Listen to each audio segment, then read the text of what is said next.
decisión.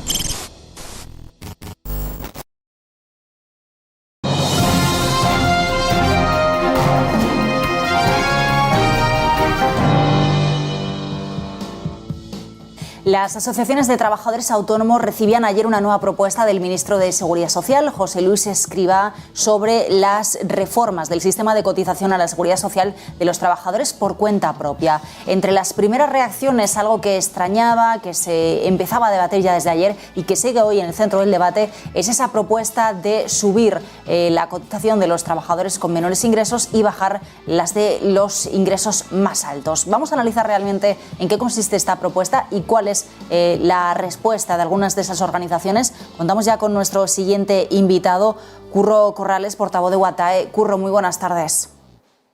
Hola, ¿qué tal? Buenas tardes. Bueno, cuéntanos, desgránanos cuál es ese cambio dentro de la nueva propuesta que se ha hecho desde el Ministerio, cómo quedarían esas tablas o esas cotizaciones por tramos. Bueno, respecto a la propuesta inicial presentada por el Ministerio de Seguridad Social hace unas semanas, lo que nos hemos encontrado es una modificación que establece que en el tramo de ingresos más bajos, por debajo de los 700 euros de ingresos, la cuota se vería incrementada de 184 euros al mes a 214 y esto acompañado de la eliminación de los dos tramos más altos de ingresos, de manera que a partir de los ingresos de unos 3.190 euros al mes, la cuota máxima sería de 991. Esto significa reducir casi 300 euros de cuota al mes a quienes más ingresan, a quienes ingresan más de 4.000 euros al mes, y significa una estimación que hemos realizado una merma en la recaudación de la Seguridad Social de 500 millones de euros. Se le perdonan 500 millones de euros por entendernos a quienes tienen mayores ingresos para subirle la cuota a quienes menos tienen. Esto nos parece preocupante, nos parece que va en la dirección contraria a un intento por parte del Ministerio de Seguridad Social de encontrarnos para poder hacer un sistema verdaderamente justo y solidario, y por tanto nos parece que va en la senda contraria al espíritu que debe motivar e inspirar una reforma del sistema de cotizaciones de los trabajadores autónomos. Sí, efectivamente, cuando veíamos ayer, Curro, las tablas, ¿no?, comparando en algunos medios, en algunas informaciones, la propuesta anterior, como tú dices, lo llamativo era eso. Por un lado, eliminar los dos últimos tramos que había en la propuesta anterior y, por otro lado, esa rebaja a la más alta y la subida a la más baja. ¿A qué crees que se debe pues este cambio de la propuesta del Ministerio y qué posición vais a tomar, al menos desde UATAE, respecto a esas conversaciones? Bueno, es el Ministerio quien debe explicar claramente cuál es la motivación para este cambio, ¿no? Máxime cuando desde UATAE, por ejemplo, habíamos realizado una propuesta alternativa que precisamente lo que priorizaba era que quienes se encuentran en los tramos más bajos e intermedios de ingresos, quienes ingresan por debajo de 1.500 euros de beneficios netos reales, deberían notar en su contribución al sistema, en su cuota, una aportación menor, una reducción, por tanto, de la cuota significativa. Claro, lo que no puede ser es que se plantee en términos contrarios, ¿no? No puede ser que acaben pagando menos quienes tienen mayores beneficios y, por tanto, que además esto suponga un mayor esfuerzo por quien está a la cola de los ingresos, ¿no? Como digo, es una motivación que debe explicar el propio Ministerio, pero sí que le puedo asegurar que, desde luego, desde UATAE vamos a manifestarnos enfrente de una propuesta en estos términos, pero siempre con la mano tendida para poder avanzar hacia lo que debe ser una reforma verdaderamente justa y solidaria del sistema.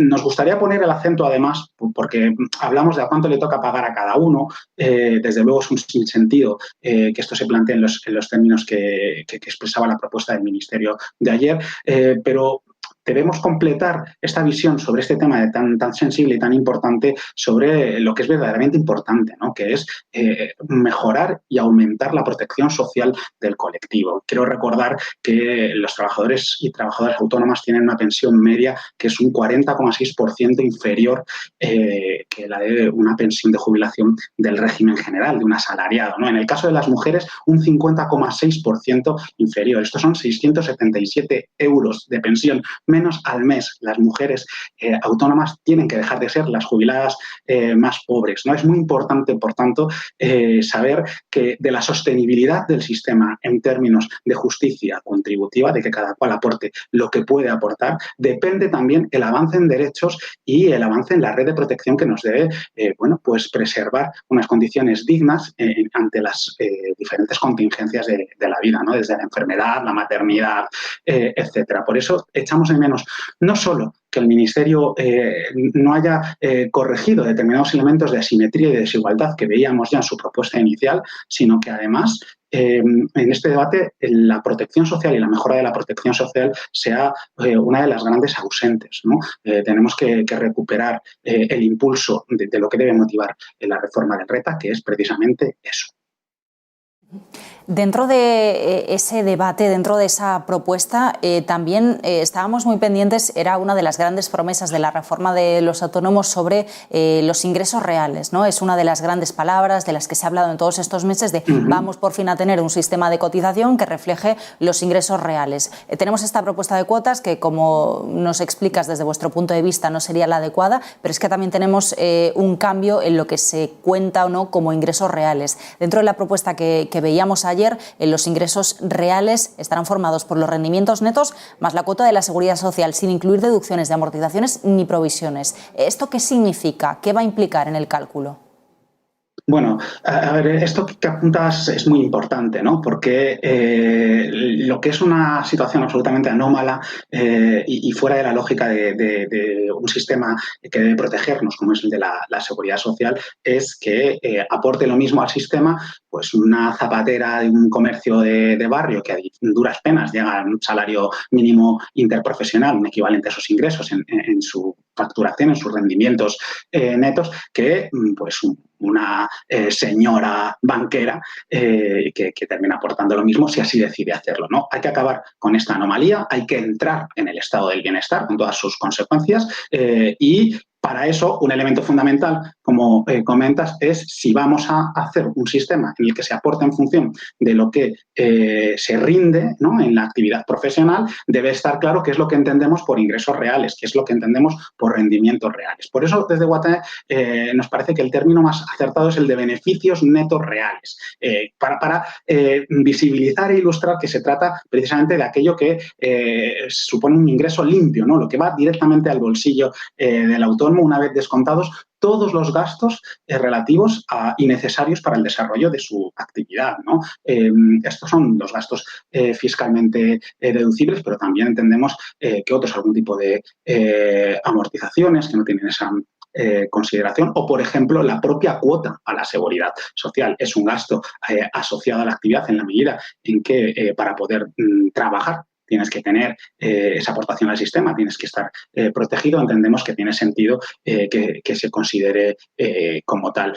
Hemos visto en la propuesta del Ministerio de Inclusión y Seguridad Social de ayer el único avance quizás en este terreno, cuando sí que plantean que las amortizaciones puedan incorporarse e incorporan un concepto de otros gastos deducibles, así como un poco cajón desastre, pero en unos términos muy pequeños y que desde luego no satisfacen la necesidad de claridad, por ejemplo, respecto a que la cuota a la seguridad social también se pueda deducir, se pueda en este sentido computar como un gasto asociado a la actividad, como un gasto, insisto, de algo que es necesario para poder trabajar, ¿no? Por eso incidimos mucho en el concepto de beneficios netos reales. Pues Curro Corrales, portavoz de UTAI, muchísimas gracias por acompañarnos. Vamos a seguir de cerca estas conversaciones, lo que pueda seguir sucediendo y sobre todo, bueno, pues consultando con las asociaciones de trabajadores autónomos para ver finalmente en qué queda esta reforma tan importante para los más de 3 millones de trabajadores por cuenta propia en España. Gracias, buenas tardes, Curro. Gracias a vosotros, un placer.